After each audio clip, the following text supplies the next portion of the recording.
Welcome to the Flipping and Wholesaling Houses in New York show. I am Michael Pinter. I teach how to start flipping and wholesaling houses in New York, or if you're already doing it, how to grow your business.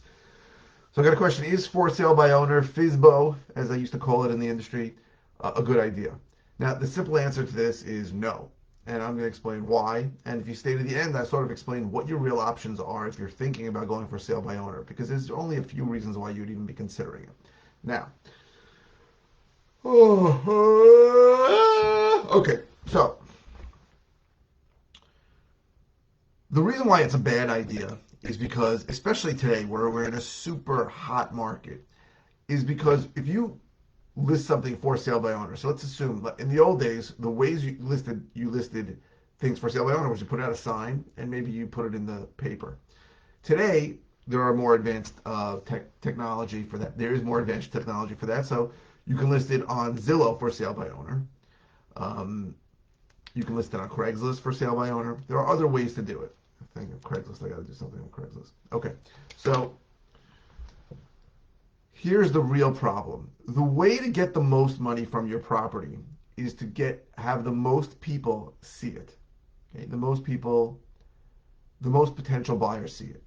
Now, the ways that I just listed, which is Zillow, and we all think that, oh, I look on Zillow, so everybody's looking on Zillow. Or we all think, oh, well, I drive by this area if I was looking for a house, and I drive up the blocks.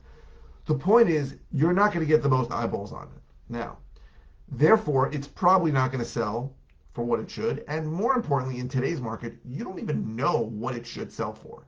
So what I see it with Fsbos all the time is that they have a number in their mind. I want $400,000, I want $600,000, and someone gives it to them and they take it. But you'll never ever know if that was really what the house was worth. So the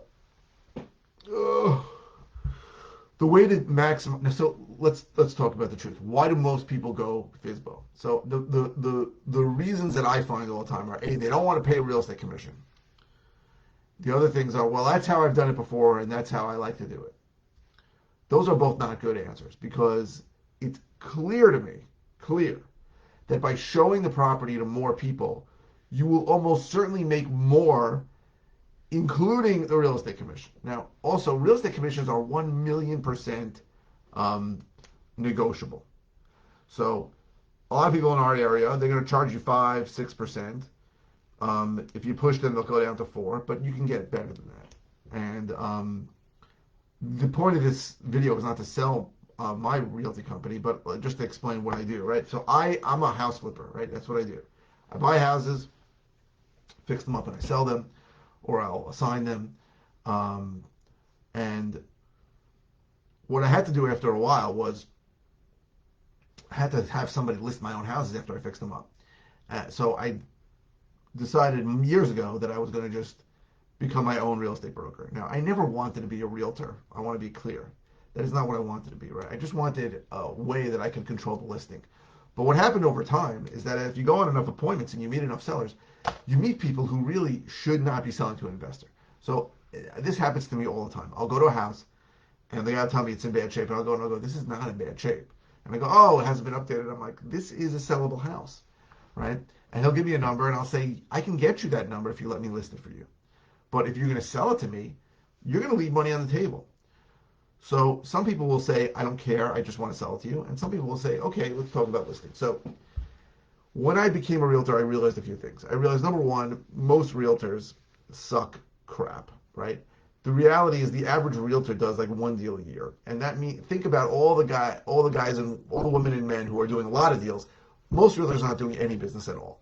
They know nothing. They offer zero to you.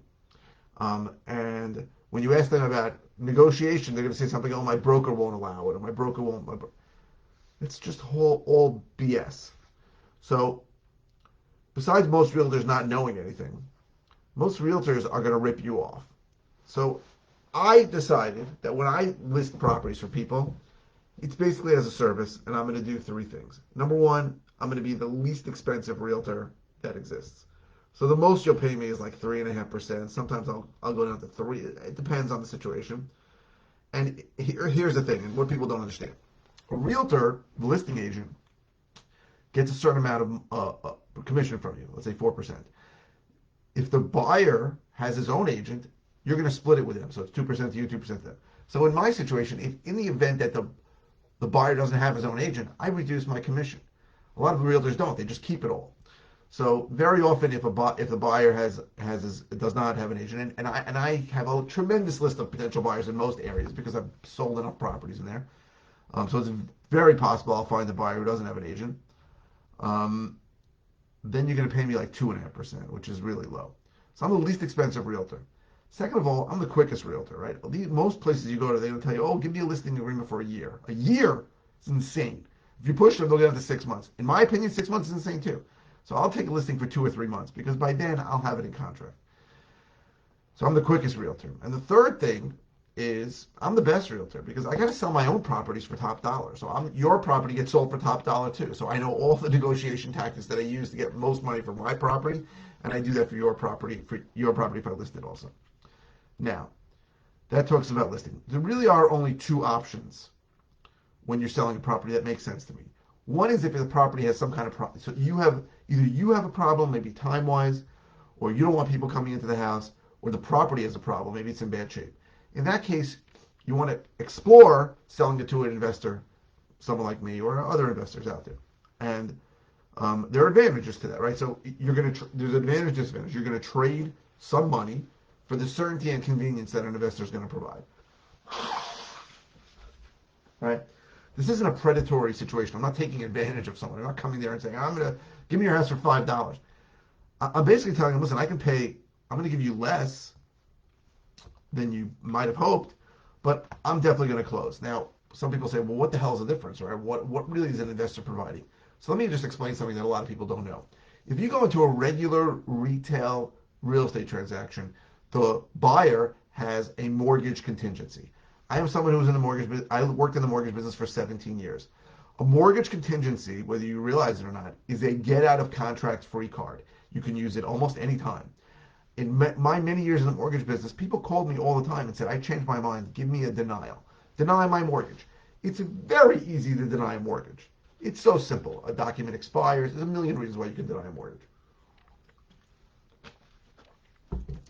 As soon as the mortgage is denied, that guy's out of contract. So what happens, what could happen, and it has happened, it's happened to me, is that a buyer will jerk you around for 3-4 months and then walk away from the transaction. So there is no certainty on a regular retail deal. Also, there's a convenience factor, right? Because if you got to show this thing 20, 30, 40 times, right? Realtors will call you, listing agent will call you 9 p.m. I got somebody, he seems great. Can he come over right now? And you got to clean up the house and deal with it. So the regular listing process can be inconvenient and it's not certain, right? Because even after you go to contract, the guy can walk away. With an investor, I have no contingencies on my contracts. I have no way out, right? I have to close. You're going to get the money that we agreed on. Also, I'm not going to come back to you and ask you to change the price. So on a regular standard transaction, in New York, as soon as you agree on the price, an inspection gets done. And very often, that inspector's job is to find problems. Life expectancy less than 10 years on the roof. I mean, BS like that. So the guy may agree to your price. I'll buy your house for $400,000, and the inspection comes in and he goes, I want a $20,000 reduction. That's happened to me. There are unscrupulous jerks in this business who will bid higher than an asking price on every deal and then just assume that we can knock it down on the inspection. It's happened to me. I didn't fall for it, but I knew what was going on. So you've got to understand, there is no real certainty on a regular real estate transaction. Oh, and then an appraisal gets done. So after the inspection and the contract, the appraiser could come in and say, hey, you need to fix this and that, especially if it's an FHA appraisal. They can ask you to build railings for steps. They can ask you to add smoke detectors. All kinds of things could come up. So that doesn't happen with an investor. Certainly not with me. I don't come back to reduce the price, and I don't ask you to make repairs, right? I assume I'm going to take care of that. So also, if you have municipal problems, right, you have open permits, open violations, that shows up, sometimes that can kill the whole deal. The lender could say no, and then the guy's out of the contract. So investors give you certainty and convenience in exchange for some of the proceeds that you're going to get.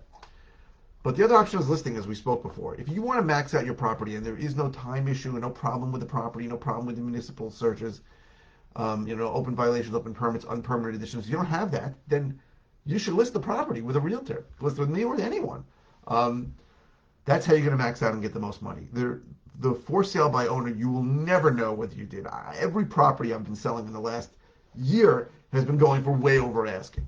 If I just picked an asking price and I was a Fsbo for sale by owner and somebody gave it to me, I would have taken it and I would have left hundreds of thousands of dollars on the table. So I say to you, Fsbo is not a good idea.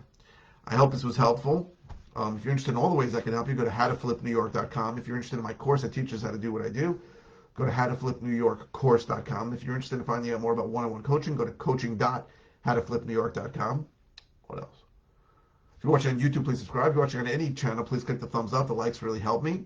And please keep the comments coming. I post 5 times a week, and I don't always know what to say, so the comments help me. There are no bad comments. If it's a simple question, even if it's about a topic other than the video you're watching, I'm happy to just answer it. And if it's a question about a topic I've covered before, I'll send you a link to a video. And if it's a new question, I will do a new video on it. So thank you very, very much for watching.